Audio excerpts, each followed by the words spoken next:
Empezar la clase correspondiente al día de hoy, 7 de abril. Está programado la clase de virus herpes, proceso infeccioso generalizado y infecciones rickettsiales.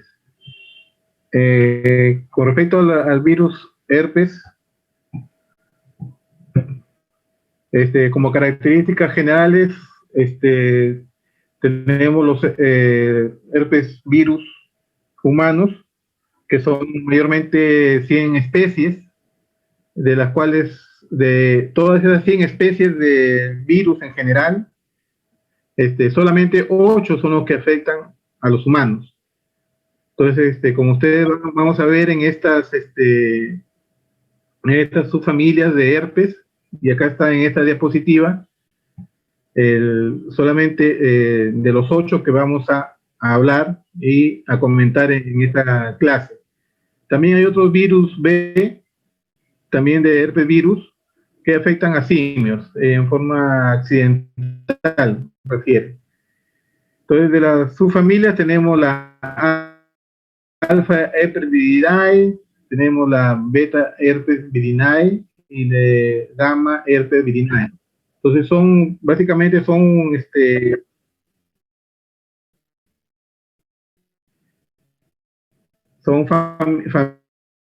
familias que se van a caracterizar por la área activo corto, tienen un efecto citopático, y las células diana a las cuales van a afectar son las células epiteliales de la piel y mucosa. Estos es una clasificación general que después vamos a ir hablando más adelante en cuanto a los herpes. Este tipo de herpes de la clase alfa herpes viridae tiene su latencia en los ganglios de raíces dorsales.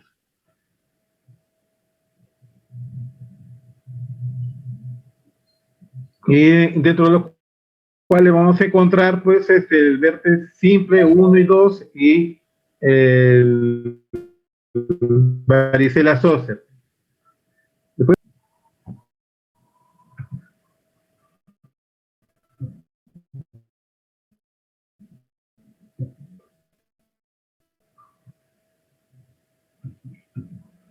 beta herpes viridae, cuales tiene un ciclo reproductivo, considera un efecto lento, y las células diana en estas clases de virus, de esta clasificación, son monocitos, son linfocitos y las células epiteliales, y tiene su latencia en células de monocitos y linfocitos. Acá sí vamos a encontrar los otros tres virus herpes que también afectan al ser humano, que son el virus herpes 5, que es el citomegalovirus, y el virus herpes 6 y el 7. Y del gamma herpes viridae, que no tiene efectos citopáticos, tiene su transformación a nivel de linfocitos, y las células diana justamente son los linfocitos B y las células epiteliales. Su latencia mayormente está en linfocitos B. Dentro del grupo tenemos el herpes humano, el número 4, y herpes humano número 8, que son los 8 virus que afectan al ser humano, en el cual es el virus herpes humano 4, es el virus Epstein-Barr.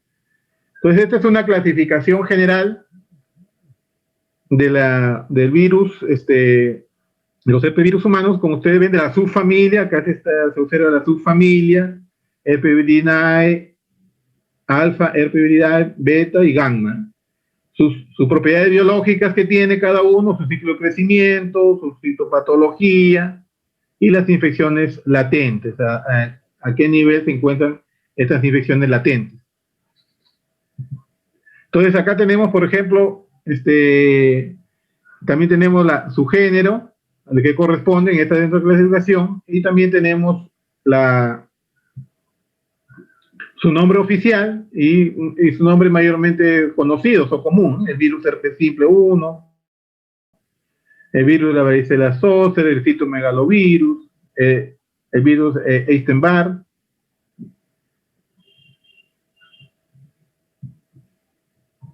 Entonces tenemos las patologías que están asociadas a cada tipo de virus, como ustedes ven. Tenemos el virus herpes 1, que es el herpes orolabial, mayormente son los virus simples, que lo vamos a detallar más adelante. El virus herpes humano herpes 2 es el herpes genital. El virus tipo 3 es de varicela y herpes zóster, el 4 mononucleosis, virus Epstein-Barr, número 5 retinitis, colitis, encefalitis, citomegalovirus, el virus 6 exantemas cutáneos, el 7 igual, y el 8 sarcoma de Kaposi.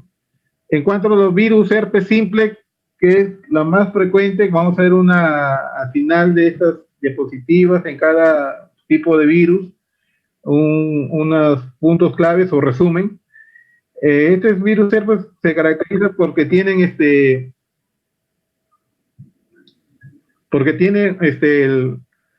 caracteriza porque es un virus ADNA, tiene una cápsula icosaédrica de 20 lados, en el cual el virus herpes simple 1 afecta básicamente a nivel labial y orofaringe, y el virus herpes 2 afecta a nivel genital.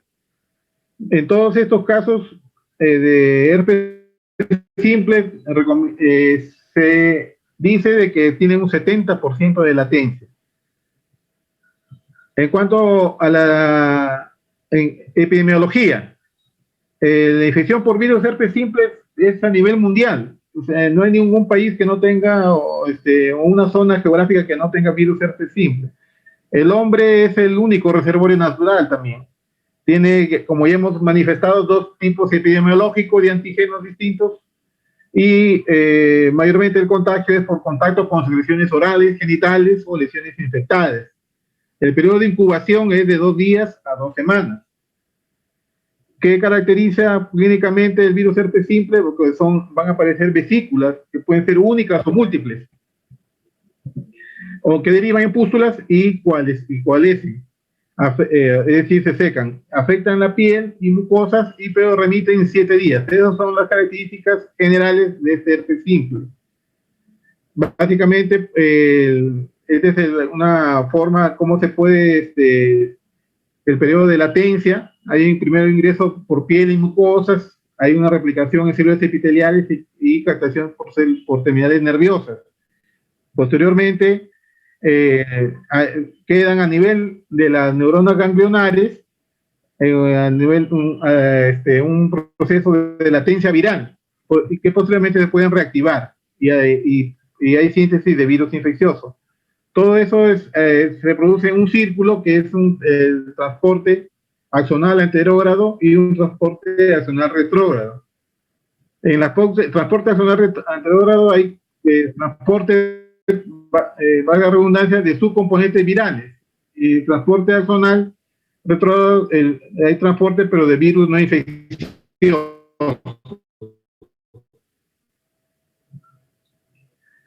Este es un esquema de, por ejemplo, herpes simple. Por ejemplo, acá tenemos la entrada, latencia y recidiva. El virus herpes simple penetra en el cuerpo a través de la piel y de las mucosas, y después se produce un periodo de latencia. Tras la primera infección, el virus herpes simple se acantona en nervios próximos a la columna. Y cuando se produce recidiva, cuando el virus herpes viaja a lo largo de los nervios de vuelta a la piel para formar nuevas vesículas. Como les dije, cuando en la anterior diapositiva, es un transporte axonal anterógrado, cuando va a sus componentes virales y cápsides con envoltura. Como ustedes ven, está acá ingreso viral por la piel, y está en su periodo de latencia en la niveles neurales. Se van a reactivar y regresan a través de un transporte axonal anterior con sus componentes virales y cápsides con envoltura, y producen liberación por exocitosis. Entonces, hay liberación también, diseminación, asintomática del virus. El virus herpes simple viaja a lo largo de los nervios de vuelta a la piel, pero no forma nuevas vesículas.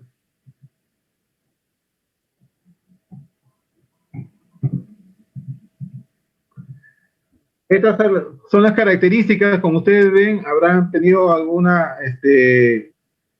contacto, o familiar, o amigos, o personas que le hayan consultado a ustedes sobre esta herpes simple sorolabial. Básicamente se caracterizan, como vemos, por vesículas, eritematosas también. Y este es lo que estaba explicando del periodo de la primera infección, que es a nivel, a través de la piel y de las mucosas, y posteriormente hay una fase de latencia que se localiza a nivel de los ganglios neuronales. ¿Cuáles son los conceptos claves en estos virus herpes simple? Para redondear de las características de estos virus. El virus herpes simple suele causar infección mucocutánea, aunque a veces refieren que causa queratitis, y puede producir una infección grave también del sistema nervioso central en recién nacido y adulto. Después de la infección inicial, el virus herpes simple permanece en estado de latencia. Ese es otro concepto clave que ustedes deben saber. ¿Dónde? En los ganglios nerviosos, desde donde puede emerger periódicamente y causar los síntomas. Ahora, diagnosticar estas infecciones mucocutáneas según el cuadro clínico, pero debemos realizar un cultivo viral, PCR o detección de antígenos si los pacientes son neonatos, o inmunodeprimidos o embarazadas, o si tienen alguna infección del sistema nervioso central o una enfermedad grave. ¿Qué debemos administrar? ¿Qué recomiendan administrar en estos virus herpes simples? Mayormente cuando son infecciones graves, un concepto clave para ustedes es administrar ciclovir por vía intravenosa cuando es una infección grave de estos virus herpes simples. Y para infecciones mucocutáneas, ¿cuál es el concepto clave que ustedes deben memorizar? Es considerar la administración de ciclovir, valciclovir o fanciclovir por vía oral. Y para el herpes labial, una alternativa puede ser el penciclovir tópico o docosanol. Esta es otra característica del virus herpes simple 2. También tenemos a nivel genital, como ustedes ven, a nivel de la vulva, del pene, del glande, son también esas lesiones que produce a nivel de lesiones vulvares, a nivel de lesión perianal, también hay lesiones recurrentes. Entonces, a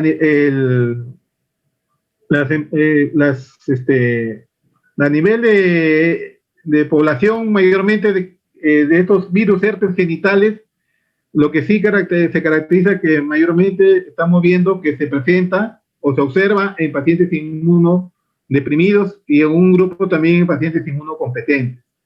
Acá estamos viendo cuál es el tratamiento, por ejemplo, cuando es el herpes simple genital primario y cuando es el herpes simple mucocutáneo, por ejemplo.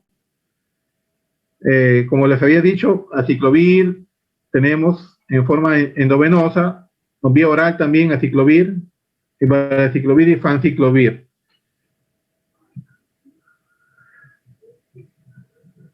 En mujeres embarazadas, por ejemplo, con herpes genital, cuando se adquiere la infección durante el primero o segundo trimestre, es preferible tratar con aciclovir oral o endovenoso en mujeres embarazadas con herpes genital. Entonces, mayormente, cuando tenemos herpes, tenemos que se recomienda aciclovir 400 miligramos cada 8 horas por 5 a 7 días. Y no se recomienda el tratamiento tópico por su escasa efectividad en este caso de herpes genital. Entonces, en herpes genital también es parecido los conceptos claves. Por ejemplo, tenemos en esta parte, sí, quiero que ustedes también lo memoricen o lo tengan presente, que después de la infección inicial, el virus herpes permanece en estado de latencia en los ganglios nerviosos donde puede emerger periódicamente.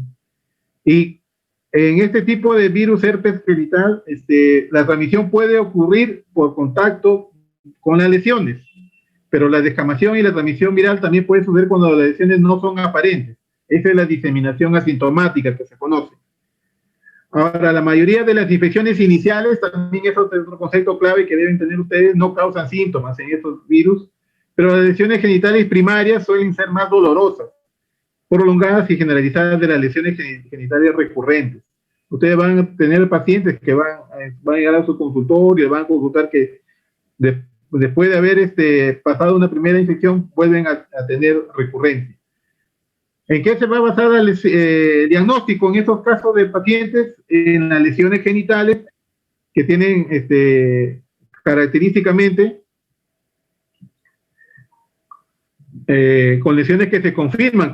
¿Cómo se confirma? Con cultivo, PCR y pruebas serológicas para el virus herpes simple. Y las erupciones primarias y recurrentes se pueden tratar con aciclovir, valaciclovir o fanciclovir en este caso. Si las mujeres embarazadas tienen herpes genital, como ya hemos revisado, es otro concepto clave también que ustedes les puede llegar cuando hagan su internado o hagan su práctica, o tengan un centro de salud y ustedes son el médico que están ahí, la primera atención, va a llegar a paciente embarazada con herpes genital diagnostican, tienen que considerar la posibilidad de aciclovir a partir de 36 semanas de gestación para reducir el riesgo de recurrencia y de transmisión a recién nacido durante el parto. Otro tipo de infección por virus herpes tenemos la varicela o herpes zóster o varicela zóster. Este virus de varicela es altamente contagioso, tiene un riesgo de infección en contacto susceptible de 75%. Y casi todas las personas se infectan antes de la adultez, se está viendo. Y otro porcentaje, 90% de los casos ocurren antes de los 10 años. Su forma de transmisión principalmente de la varicela zóster es respiratoria y otro porcentaje también es por contacto. ¿Dónde se ha visto mayormente esta presencia o casos de varicela zóster? ¿En qué etapa de la estación? Tenemos en invierno y en primavera. Tiene también su periodo de incubación de 11 a 21 días y es transmisible 24 o 48 horas antes de que aparezcan las lesiones cutáneas y los últimos 3 a 4 días. ¿Qué síntomas o signos vamos a encontrar en pacientes con varicela? Entonces, se caracteriza porque las lesiones generalmente suelen aparecer en la cabeza, en las orejas, afectan la cara, los hombros, los troncos y extremidades. Tienen diferentes formas de estadio de evolución que se conoce como polimorfismo regional y las lesiones son pruriginosas y mayormente hay compromisos frecuentes de mucosas. Aparece también otro síntoma o signo que es la fiebre de los primeros días de la enfermedad en el caso de pacientes con varicela y la duración, el tiempo de enfermedad es de 2 a 4 semanas. Acá tenemos un paciente con varicela, ustedes ven la característica también, hay lesiones pruriginosas que acá como ustedes ven afectan el tronco, extremidades también. Ahí acá cuando hay compromiso de las mucosas, como ustedes ven, a nivel de la cavidad oral.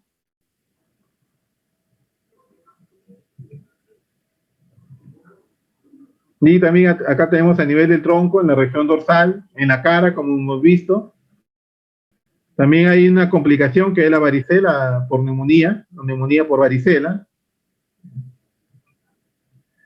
Y en cuanto al tratamiento de la varicela, tenemos, depende del grupo de población, como ustedes estamos viendo, tenemos en pacientes inmunocompetentes, que no tienen vesículas, en las 24 horas anteriores a la criterio de gravedad, solamente tratamiento sintomático y observación, por si presenta criterio de gravedad. Y cuando es tratamiento intravenoso, la varicela durante el embarazo, mayormente se recomienda ciclovir, ¿ya? Cada 8 horas endovenoso.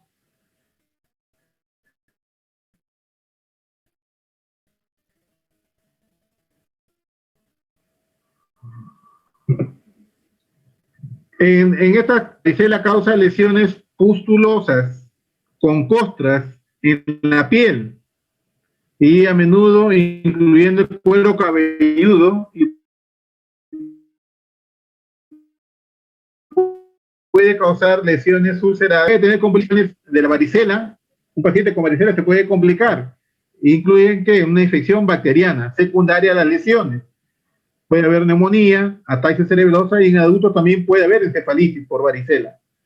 El tratamiento, como hemos revisado, se debe administrar valaciclovir o fanciclovir oral a los pacientes con varicela mayor de 12 años y a las personas con trastornos de la piel, especialmente eczema o enfermedad pulmonar crónica. Administrar aciclovir es otro concepto clave en este caso de varicela por vía endovenosa a los pacientes inmunodeficientes. Ahí sí, pacientes inmunodeficientes debemos administrar por vía endovenosa aciclovir. Y a otros individuos con riesgo elevado de presentar una enfermedad grave. También se recomienda vacunar de la varicela a todos los niños sanos y adultos susceptibles. Y administrar profilaxis post-exposición. Uno está expuesto a un paciente con varicela, se puede administrar profilácticamente inmunoglobulina para varicela zoster a pacientes inmunocomprometidos.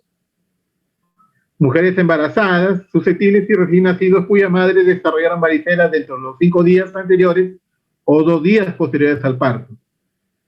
Y también otro concepto clave en estos pacientes con varicela es que administrar profilaxis posterior a la exposición con vacuna contra varicela a los pacientes inmunocompetentes mayor que son candidatos para la vacunación.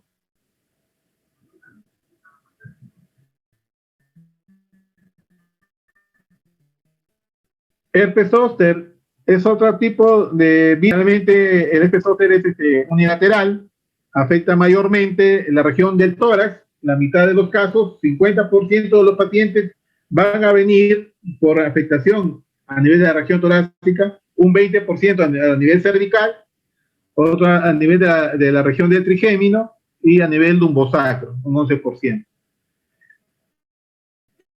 Se comienza con un dolor, refieren urente, en trayecto de un nervio afectado, de intensidad variable.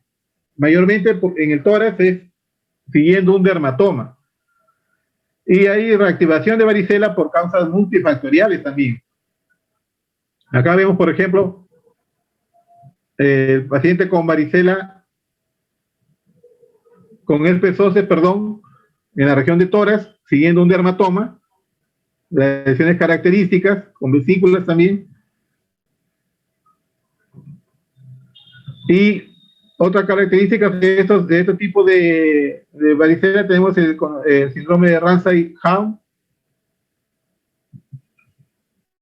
El tratamiento recomendado en este tipo de pacientes es aciclovir 800 miligramos 5 veces al día por 7 días. ¿Qué conceptos claves vamos a tener en estas clases de pacientes con herpes zóster cuando le llegan ustedes a su consulta o tengan pacientes en su serum?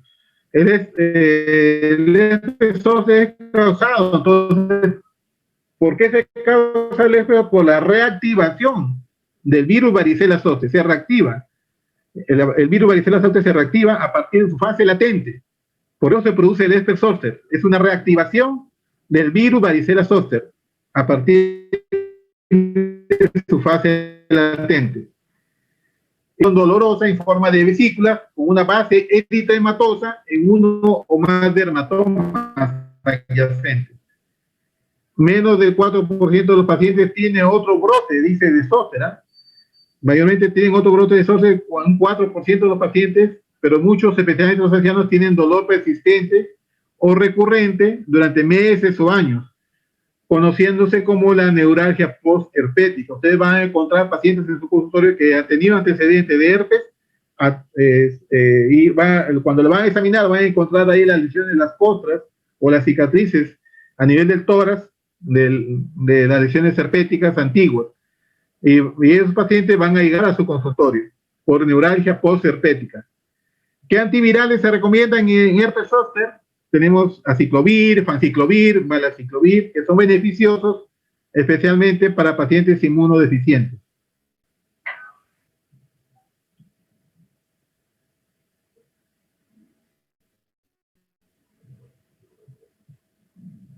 A menudo refieren que son necesarios los analgésicos.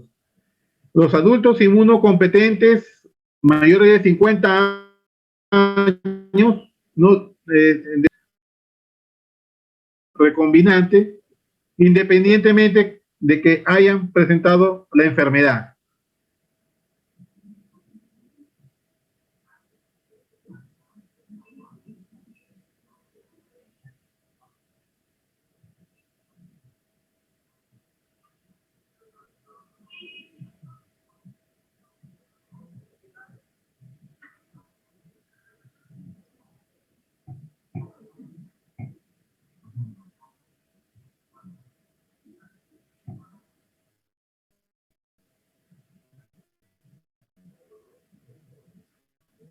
¿Aló, me están escuchando?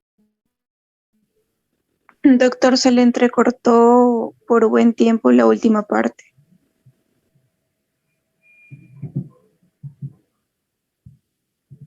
Ya, pero sí, ya estamos otra vez de nuevo. Ya, muy bien. ¿Están viendo la pantalla? Sí, doctor. Sí, doctor. Ya, Sí, doctor. gracias. Entonces, continuando, tenemos responde a la mononucleosis infecciosa. También es otro tipo de virus herpes que está dentro de la clasificación que afecta a los humanos, de los 8 grupos de virus que afectan a los humanos, de los 100 virus de herpes que existen en el mundo. Entonces tenemos la mononucleosis infecciosa, que es una enfermedad aguda, linfoproliferativa y autolimitada. Predomina, refieren en la infancia, adolescencia y antes de los 30 años. ¿Cómo se transmite este virus Epstein-Barr? Es por vía aérea. El virus persiste en orofaringe hasta los 18 meses después de la infección primaria. Hay una triada clásica en este tipo de pacientes, que vamos a encontrar fiebre, faringitis y adenopatías. Son la triada clínica clásica de este tipo de pacientes: fiebre, faringitis, adenopatía.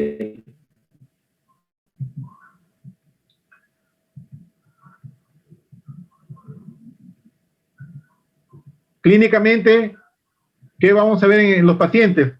Como mononucleosis infecciosa, tenemos que el periodo de incubación de 5 días, o algunos pacientes su periodo de incubación de 3 a 4 semanas. Hay un periodo prodrómico que se conoce como periodo de invasión, que es de inicio insidioso, con fiebre, astenia, cefalea y anorexia. Luego hay faringitis intensa y linfadenopatía generalizada.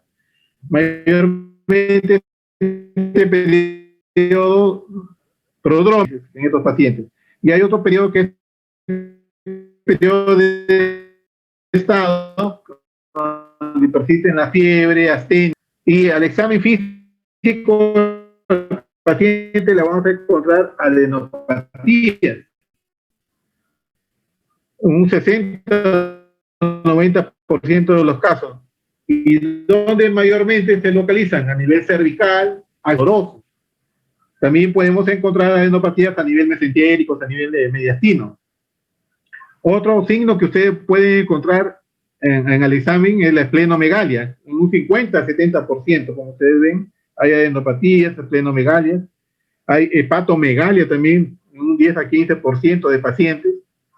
Y en algunos pacientes sí van a encontrar manifestaciones hemorrágicas, tipo púrpura, epístasis, hematuria, etc. Hay anemia hemolítica autolimitada, un 3%, y plaquetopenia en 50% de los casos van a encontrar pacientes con plaquetopenia. Van a ver el paciente va a estar ictérico, un 10% de pacientes. Uno de cada 10 pacientes va a estar ictérico, y también un 15% un paciente va a presentar RAS. A nivel complicaciones por neumonía, pericarditis, daño neurológico, meningocefalitis, el síndrome Guillain-Barré, los cuales van a ser raros, básicamente, estos daños neurológicos entre la segunda y tercera semana de enfermedad. Las serologías específicas es el anticuerpo IgM, anticáceres antinucleares, que tiene una sensibilidad y especificidad de 100%. Y también hay una linfocitosis atípica y la presencia de anticuerpos heterófilos.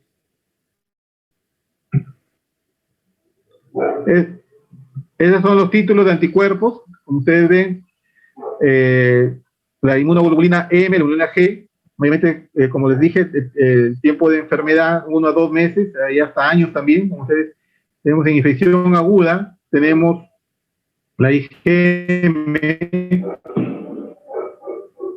infección pasada, la IgG, y la reactivación, que se puede reactivar, como ustedes ven acá, al año, ¿no? Con la presencia de anticuerpos heterófilos también.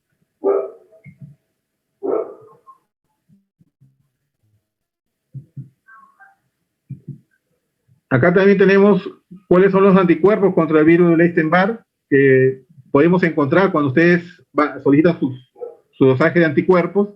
Tenemos anticuerpos de la cápside viral y antígenos tempranos. Tenemos antígenos de la cápside viral, el IgM y el IgG. Momento de la presentación, de la aparición en la mononucleosis infecciosa, tenemos en presentación clínica. Mayormente persiste 4 a 8 semanas y la IgG persiste toda la vida. La IgM persiste 4 a 8 semanas. La IgM es muy sensible y específica. Es de gran utilidad diagnóstica. En caso de pacientes en presentación clínica, las primeras 4 a 8 semanas. Y después tenemos los antígenos EAD, EAR y antígeno nuclear del virus Epstein-Barr.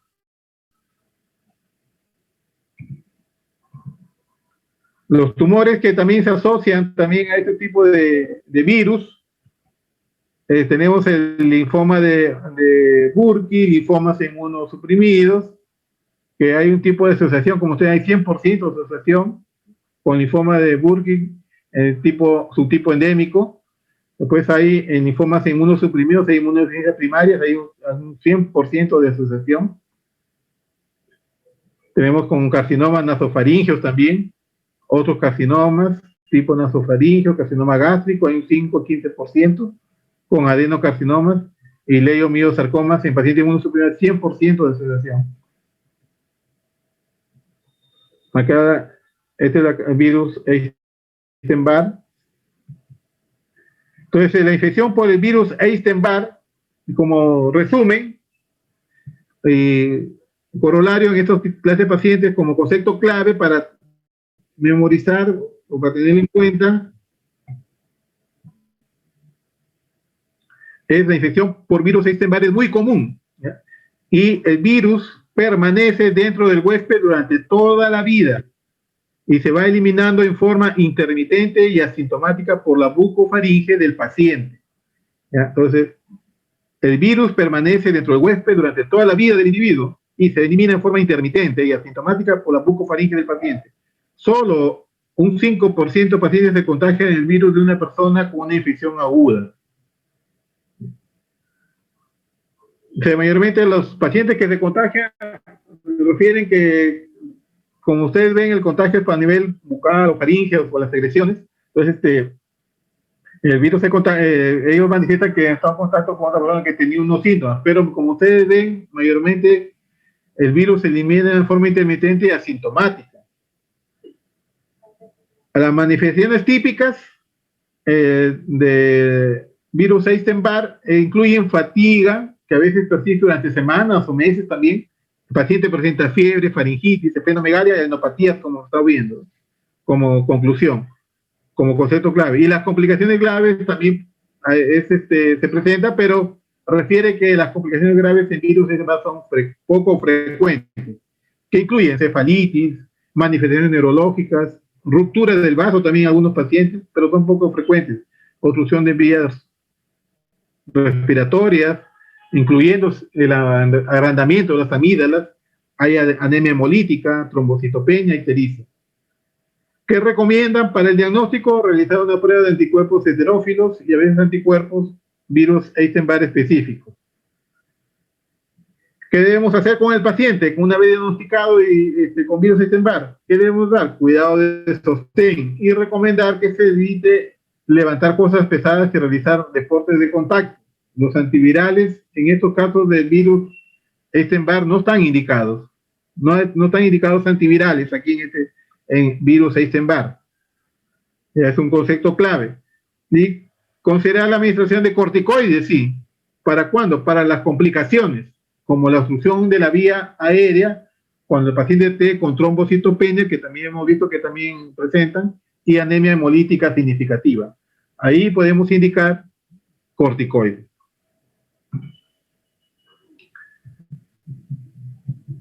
Otro virus, también herpes que también vamos a mencionar y revisar este citomegalovirus, en el cual también se produce mayormente el citomegalovirus. Ustedes han leído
entonces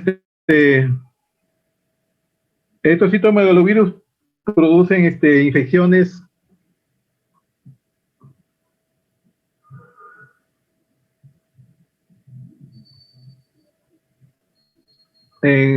dependiendo qué tipo de pacientes se contagien. Tenemos inmunocompetentes e inmunocomprometidos. Mayormente inmunocompetentes, la mayoría son asintomáticos.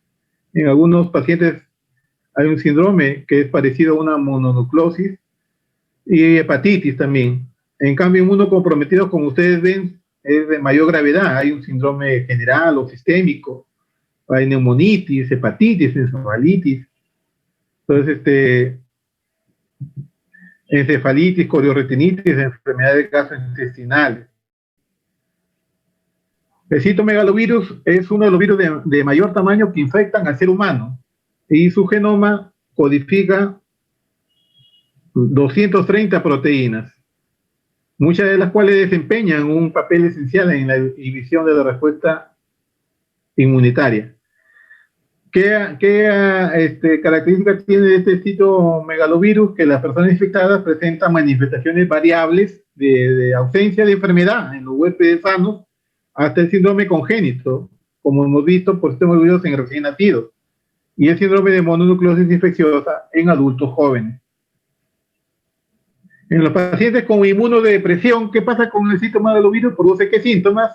Síntomas más significativos, como les dije, inmunodeprimidos y graves, sobre todo en los pacientes con trasplantes de pulmón, hígado, riñón y corazón. En esos pacientes trasplantados renales sobre todo, con inmunodepresión, aparece el citomegalovirus. Y es el patógeno oportunista que se detecta con más frecuencia. El citomegalovirus es el patógeno oportunista que se detecta con mayor frecuencia en estos pacientes inmunodeprimidos. En trasplante de médula ósea, por ejemplo, la neumonía por citomegalovirus es la complicación infecciosa potencialmente mortal, más común tras el trasplante de médula ósea. Y en los pacientes con SIDA o citomegalovirus es el virus más habitual. Los pacientes que ustedes vean con SIDA, el virus que van a encontrar más frecuente es el citomegalovirus. Entonces, en la infección por citomegalovirus es ubicuo. El 50% de pacientes de adultos tienen anticuerpos, solamente la mitad tienen anticuerpos. ¿Dónde se puede aislar el citomegalovirus? En saliva, secreción vaginal, semen, orina y sangre, que mayormente produce leucocitosis. Mayor incidencia de infección refieren que va a haber a nivel en guarderías, por ejemplo, en guarderías infantiles, porque va a haber mayor contagio, mayor hacinamiento, en asilos, en hospitales, en usuarios de drogas endovenosas, en centros de hemodiálisis, por ejemplo, también en receptores de transfusiones sanguíneas o trasplantes de órganos. Afecta, mayormente refiere a inmunosuprimidos, el citomegalovirus. Y 80% de pacientes que más se afectan son los pacientes con SIDA, y sobre todo aquellos que tienen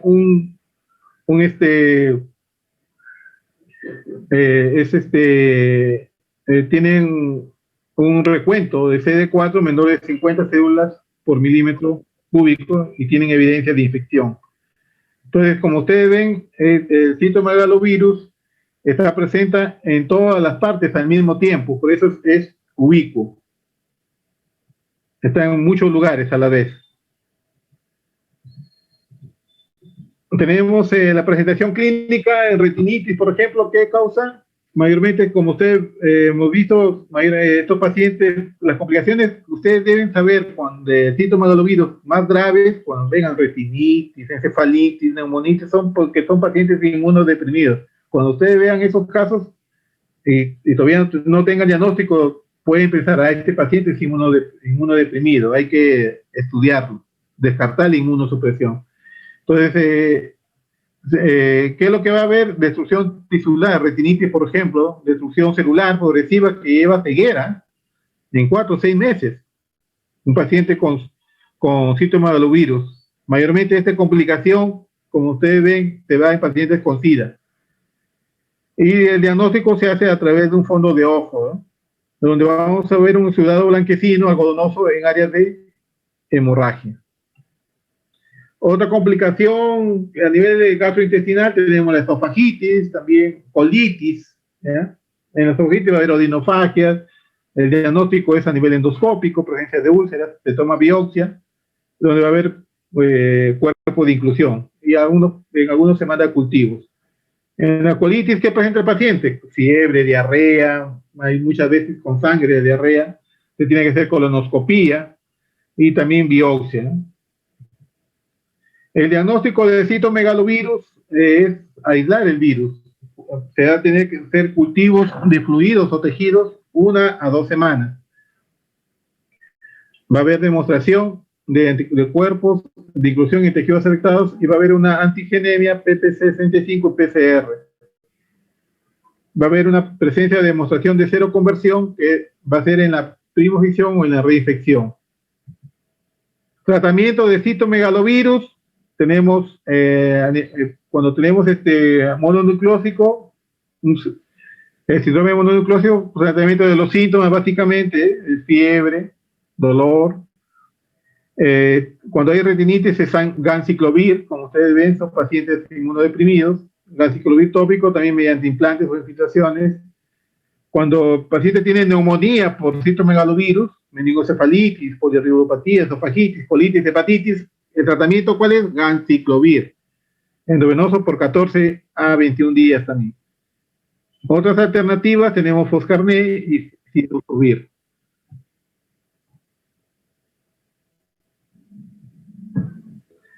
Entonces, para resumir, en cuanto a virus herpes, tenemos que, virus herpes por citomegalovirus, tenemos que entre 60 y 90% de los adultos presentan una infección latente por citomegalovirus. Entre 60 y 90% de los adultos presentan una infección latente por citomegalovirus. Cuando se infecta por primera vez por citomegalovirus, los niños y adultos sanos pueden presentar síntomas inespecíficos, leves o a veces un síndrome tipo mononucleosis. La infección congénita por citomegalovirus puede causar muerte fetal, intrauterina o complicaciones postnatales, mortales como daño extenso del hígado o del sistema nervioso central. Los pacientes gravemente inmunocomprometidos pueden tener una enfermedad grave, como les había dicho, que afecta a la retina, los pulmones, el tubo digestivo, el sistema nervioso central. Es como concepto clave. Y los medicamentos antivirales pueden ayudar a tratar la retinitis, pero son menos eficaces cuando se ven afectados otros órganos.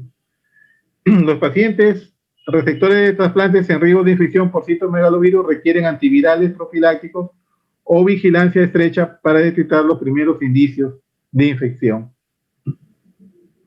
Después tenemos otro tipo de virus que también la vamos a mencionar, que es el virus herpes humano 6, que es que se transmite principalmente por medio de la saliva, causa enfermedad solo en los niños, refiere, o en las personas con inmunodeficiencia.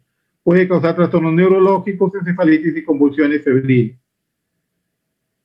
Este es un tema súbito, por ejemplo, ruceola, también conocida como tema súbito, o esta enfermedad, es una infección común viral contagiosa ocasionada por el virus herpes humano 6. Es el tema súbito. El virus herpes humano 7, que también vamos a mencionar, también que afecta, también encontramos, no tiene asignada una enfermedad específica a este virus. Algunos lo asocian con los primeros o segundos episodios del tema súbito y con las convulsiones febriles, y ha sido aislado en infecciones menores del aparato respiratorio y en pacientes con síndrome febril asociado a infarto esplenomegálico y asociado con síndrome hemofagocítico. El virus herpes 8, que también afecta células del sarcoma de Kaposi, como ustedes ven, también la transmisión es a nivel por la saliva. Hay una reactivación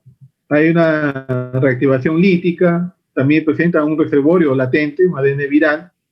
Cuando la infección está fuera de control, hay abundante producción de interleuquina 6 viral y celular y produce una enfermedad que es la enfermedad multicéntrica de Castleman. Y cuando hay producción de proteínas virales, produce una angiogénesis, produciendo sarcoma de Kaposi. También hay una alteración genética con infección con virus Epstein-Barr, produce un linfoma primario de cavidades. Este sarcoma de Kaposi es una neoplasia oportunista y por tanto posiblemente mortal, como cualquier tumor. Es una neoplasia oportunista. Y el periodo de aparición desde que un paciente es VIH positivo se seropositiviza hasta que desarrolla el sarcoma de Kaposi 18 a 24 meses. Ahí está el sarcoma de Kaposi. Ese es en resumen, porque es bastante el virus Einstein, pero hemos traído aquí los resumen de básicamente los conceptos clave para que ustedes tengan de todo lo que es virus herpes, que solamente 8 nos hemos dedicado a revisar, que son los que afectan al ser humano.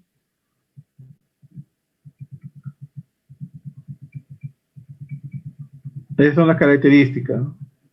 Vamos a continuar con la próxima clase, que también está.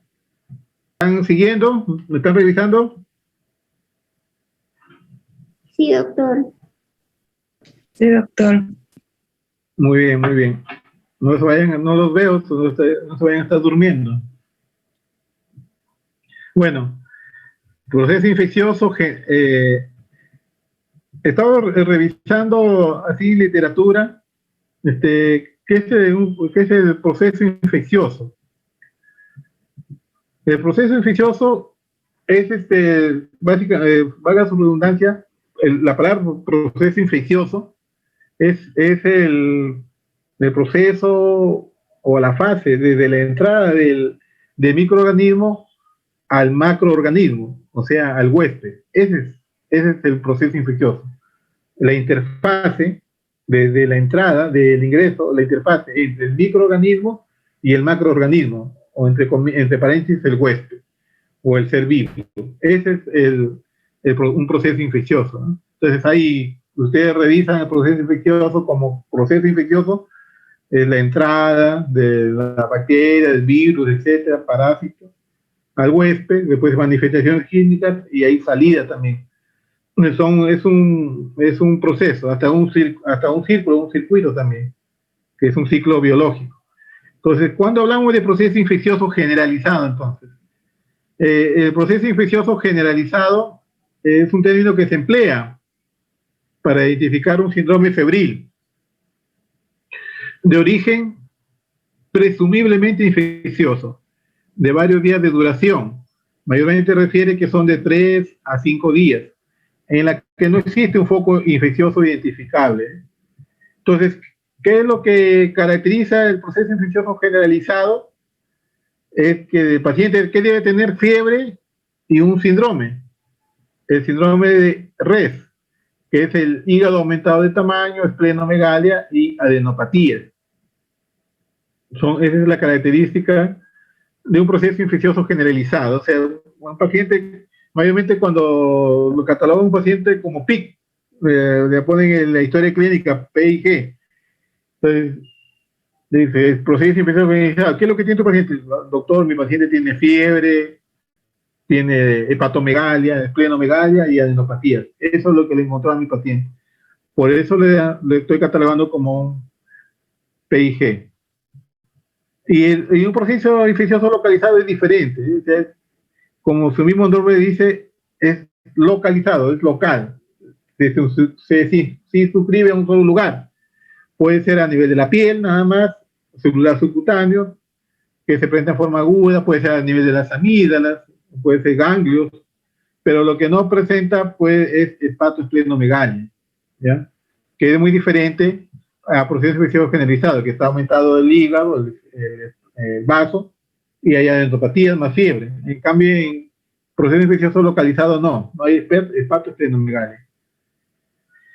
Entonces, el proceso infeccioso generalizado se apareció para diferenciarse de los procesos febriles agudos localizados también, como infecciones de la piel, por ejemplo, el celular subcutáneo, neumonías también, e infección urinaria, que también se presentan en forma aguda. Las bacterias, virus, parásitos y hongos pueden ser causas de proceso infeccioso generalizado. En los niños, la mayoría de los agentes responsables son virus. De los procesos generalizados en niños, cuando ustedes vean, roten por pediatría o hagan su internado y estén en pediatría, van a ver que el diagnóstico que le ponen también los pediatras, PIG, procesos generalizados.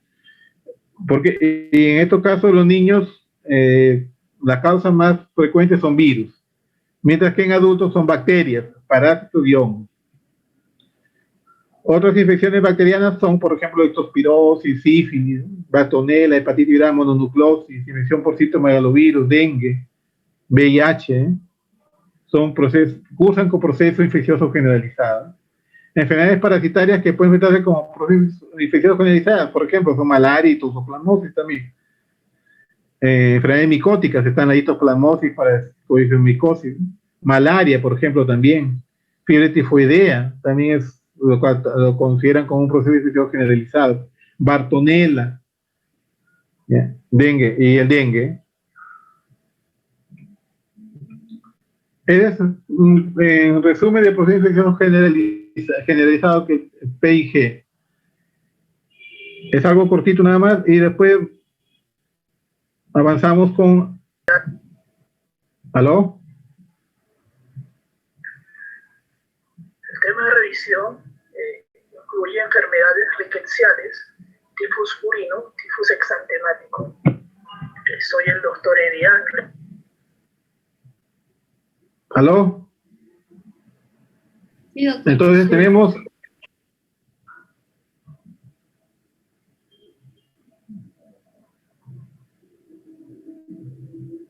Por definición, entonces, la rickettsiosis son un conjunto de enfermedades metaxénicas causadas por bacterias del género Rickettsia, que son cocobacilos gram negativos, intracelulares obligatorios, transmitidos por diferentes artrópodos como garrapatas, ácaros, piojos y pulgas.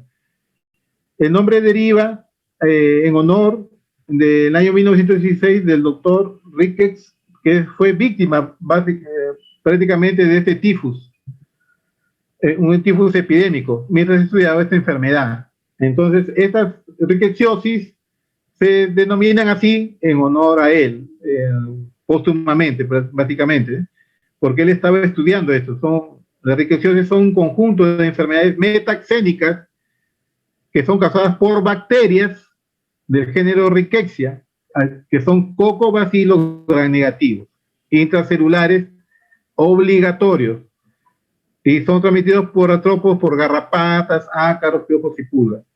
Acá, como ustedes ven, tenemos las rickettsias, tenemos las transmitidas por garrapatas, transmitidas por pulgas, por piojos, por ácaros. Tenemos el grupo de las fiebres maculosas, el grupo de tifus y el grupo de los tifus de los matorrales, que es a nivel oriental. La clasificación de la riqueza se basa a las proteínas de superficie, ROMPA y ROMPB, que permite la diferenciación de dos grupos, ¿no? El grupo de las fiebres manchadas, ¿ya? Acá tenemos grupo de las fiebres manchadas, SFG, FG, y el grupo tifus, o grupo tifus TG. Y el gen que expresa el ROMPA se ha identificado en casi todas las especies del grupo de las fiebres manchadas y no se ha identificado en el grupo de tifus. Esa es la clasificación. Esta es otra clasificación también, características clínicas y epidemiológicas de la especie de Rickettsia de mayor interés clínico. Por ejemplo, tenemos el grupo de las fiebres manchadas, el grupo de las fiebres tíficas, ¿ya? Acá tenemos, por ejemplo, las entidades clínicas que producen la fiebre botonosa, que su vector es la garrapata y su hospedador es el perro, donde se localizan mayormente en Mediterráneo, en África, en la India. Producen escaras también y producen que exantema máculo papuloso afectando palmas y plantas. El tifus murino, que es otro grupo de las fiebres manchadas, la pulga del gato, por ejemplo. Tenemos hospedador, perro, gato y otros mamíferos. Hay en América, en el sur de Europa. No hay escaras y presenta un exantema tenue máculo papuloso. Tenemos el tifus murino, el grupo de las fiebres tíficas, tifus murino, tifus epidémico, que vamos a ver más adelante, en el cual tenemos el vector de la pulga de la rata, su hospedador de la rata, es distribución universal, o sea, a nivel mundial encontramos el tifus murino, y la exantema produce un exantema máculo papuloso.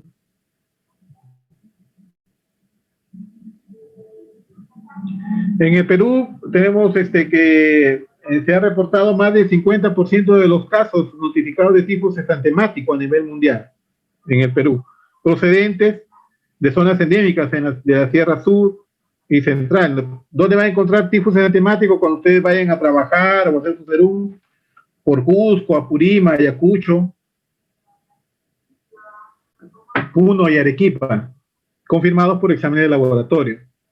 El tifus exantemático se concentra un 20% de los casos en Calca, en Cusco. Y no se cuenta con reportes hasta este es el año 2004 de vigilancia de tifus murino, ¿no?, en el Perú. La fisiopatología es la patogenia muy similar a todas ellas, refiere y consiste en una vasculitis de pequeños y medianos vasos por infección directa de las células endoteliales que origina un infiltrado linfohistocitario perivascular, y la infección se inicia en la zona de inoculación, que se extiende por la circulación venosa, lo que finalmente produce vasculitis. Las células endoteliales son el blanco. ¿Cuál es la célula diana, como se conoce, o células blancos? Son las células endoteliales, donde causan daño endotelial directo, como asociado a liberación de citoquinas proinflamatorias y estrés por oxidación. También va a producir vasculitis de pequeños y medianos vasos, y una de las principales consecuencias del daño endotelial es el aumento de la permeabilidad capilar. ¿Y eso qué va a producir? Edema, hipotensión, shock distributivo, hipoalbuminemia, insuficiencia renal secundaria, ¿no?, en esta clase de tifus.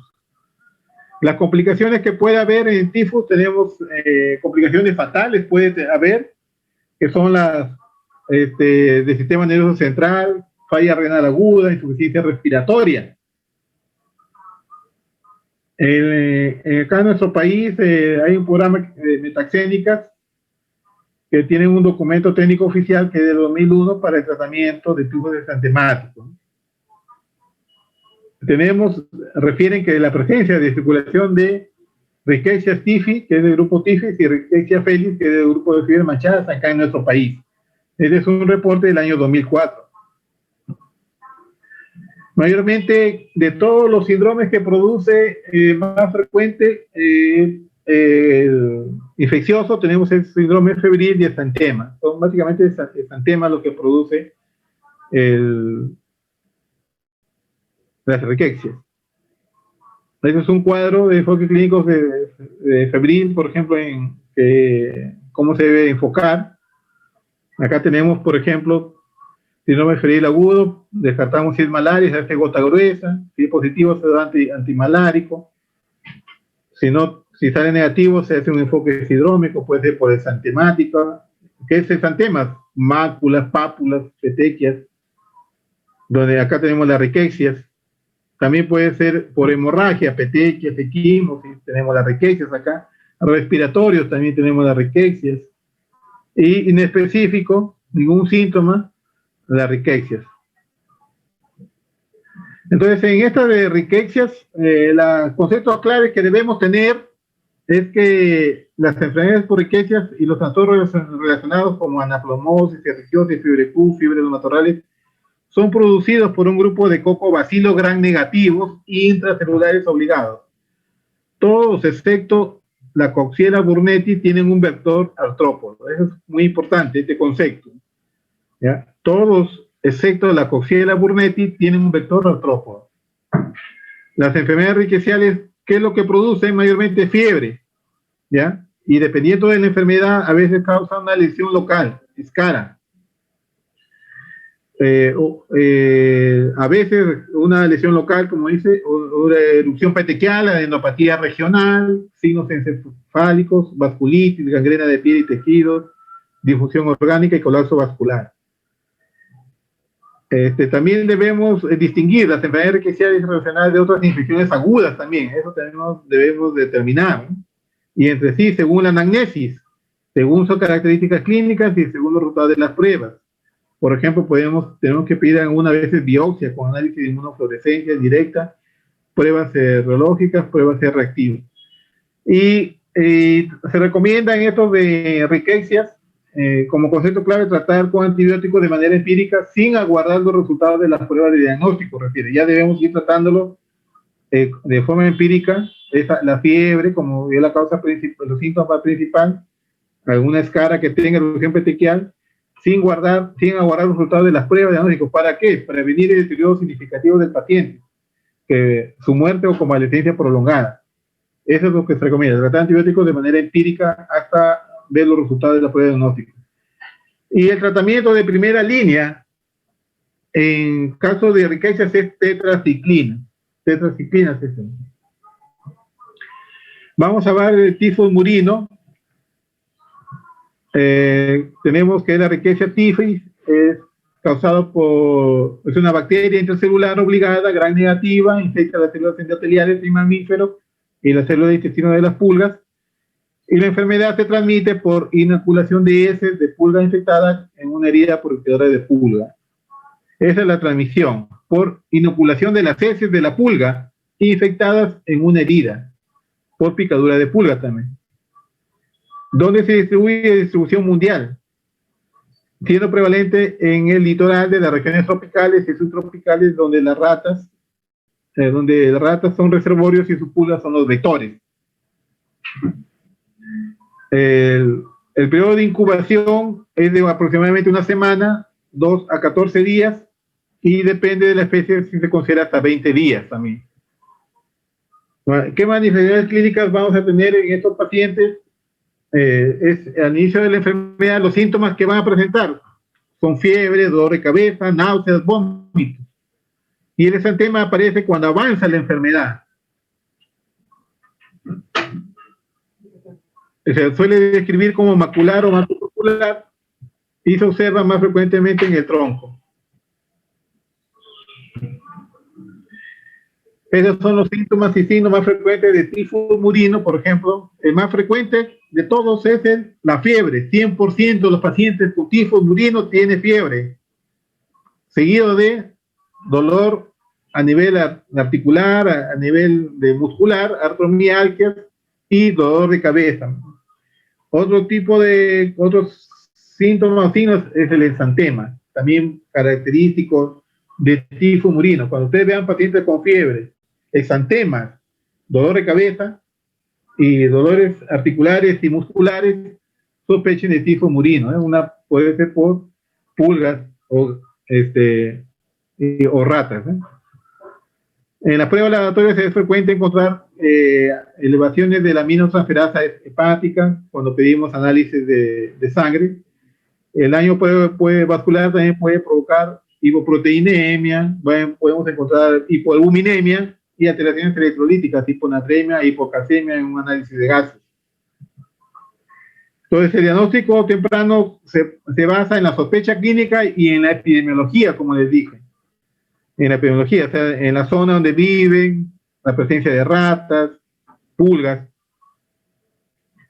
El diagnóstico se hace inmunofluorescencia indirecta, es la prueba serológica de elección, y se puede establecer el diagnóstico de riqueza tifus durante la fase aguda mediante PCR en sangre y PCR o inmunohistoquímica en tejido. El tratamiento de elección es doxiciclina 2 veces al día, durante 7 a 10 días, efecto en las gestantes. En otros, glanfenicol también puede ser una alternativa. Y el tratamiento recomiendan que puede ser, debe continuar 3 días después de que remita la fiebre todavía. Hasta 3 días después de que remita la fiebre. ¿Cómo se debe prevenir el tifus? Es la prevención. Se dirige al control de vectores, ¿ya? Y de los huéspedes potenciales de las pulgas. Tenemos de las ratas, sobre todo. Entonces, como concepto clave, acá tenemos que el tifus murino es transmitido por los humanos, por las pulgas. Los síntomas comienzan con un escalofrío, con temblor, cefalea y fiebre. Exantemas aparecen y otras medidas son semejantes a un de tifus epidémico, pero mucho menos grave. Y el tratamiento es con doxiciclina. Es el concepto clave en tifus murino. En el tifus epidémico o transmitido por piojos, conocido como tifus exantemático, ya para ir terminando la clase, es un cocobacilo igual intracelular obligado gran negativo. En su forma extracelular inactiva o latente permanece infecciosa en las heces de los piojos durante meses. Acá están piojos. El agente se transmite entre personas a través del piojo del cuerpo. Acá tenemos pedículos humanos corporis. El piojo, ¿qué hace? Se infecta mientras se alimenta de pacientes con riqueza. Y el organismo es inoculado a un nuevo huésped cuando este se rasca la zona de la picadura, contaminada con las heces del piojo repletas de riquezas, o al frotarse la mucosa con material contaminado. Las epidemias se asocian con situaciones que favorezcan la infectación por piojos. Hay higiene deficiente, pobreza, clima frío, cárceles o poblaciones desplazadas, vivienda insalubre, infectación por piojos. Mayormente son zonas de extrema pobreza. En el Perú, como ustedes ven, se reporta mayormente más del 50% de los casos notificados de tipos exantemáticos. Ahí está la zona, este es el año 1999, este es el año 98 a 2000, tipos exantemáticos por provincias. La incubación dura de 1 semana a 2 semanas, por lo general 12 días. Hay recrudescencia, cuando hay recrudescencia es la llamada enfermedad de Briggs-Singer, que puede ocurrir luego de 10 a 50 años luego de la infección primaria. Manifestaciones clínicas más frecuentes son fiebre, dolor de cabeza, escalofríos, mialgias y eritema o exantema. Son las características. Acá, como pueden ver, este es un estudio, manifestaciones clínicas de este tifus exantémico. Tenemos fiebre en un 100% de los casos, dolor de cabeza. Después tenemos estupor en algunos pacientes, hay tos también en 2 casos de lugares de presentación de casos clínicos. Tenemos cefalea, escalofríos, exantema, tos. Y laboratoriamente, ¿qué vamos a encontrar? ¿Qué nos va a ayudar el laboratorio? Bueno, en algunos casos va a haber leucocitosis en 14% y leucopenia en 3%. En 43% de pacientes vamos a encontrar trombocitopenia, elevación de transaminasas también, LDH sérica en un 82% que está elevado, etc. El diagnóstico es también clínico y antecedente epidemiológico, y la inmunofluorescencia indirecta es la prueba serológica de elección en estos casos. También se puede establecer el diagnóstico de riqueza por X durante la fase aguda mediante PCR en sangre e inmunohistoquímica en tejidos. Tratamiento de elección, doxiciclina. Y tratamiento alternativo, cloranfenicol. Prevención. ¿Cómo debemos prevenir? Higiene personal, lavado de ropa, mejorar las condiciones de higiene, evitar hacinamiento, diseño de programas educativos, vigilancia entomológica. ¿Cuáles son los conceptos claves en esto de tifus epidémicos? Tenemos que es prevalente en todo el mundo. En los seres humanos somos el reservorio natural del tifus epidémico. La infección, como concepto clave, se transmite entre los humanos por los piojos del cuerpo cuando las heces de los piojos se rayan o se frotan en picaduras de piojos, heridas o megancos. Aparecen pequeñas máculas rosadas primero que cubren rápidamente el cuerpo y luego se vuelven oscuras y máculos papulosos. ¿Hay mortalidad? Sí. Esta mortalidad aumenta con la edad y puede alcanzar un 60% en pacientes no tratados, mayores de 50 años. ¿Qué puede presentar? Colapso vascular, insuficiencia renal, encefalitis, equimosis con gangrena, neumonía, son signos de mal pronóstico. Hay que sospechar tifus epidémico basado en manifestaciones clínicas y signos de infestación de piojos que se va a confirmar con tinción de anticuerpos fluorescentes de la biopsia de la piel. O sea, si vemos pacientes con síntomas, como les dije, de máculas rosadas, que cubren rápidamente el cuerpo y se vuelven oscuras y más purpurosas, y hay signos de infestación de piojos, ustedes ven que está con piojos, confirme con intención, se tiene que confirmar, es una sospecha, pero se tiene que confirmar con tinción de anticuerpos fluorescentes. ¿Qué tratamiento? Como ya dije, doxiciclina, cloranfenicol como resumen, y como conclusión que la enfermedad de Brill-Zinsser es un reconocimiento leve de tifus epidémico que puede producirse años después de la primera infección si las defensas del juguete fallan. Muy bien, ya eso ha sido, la clase teórica.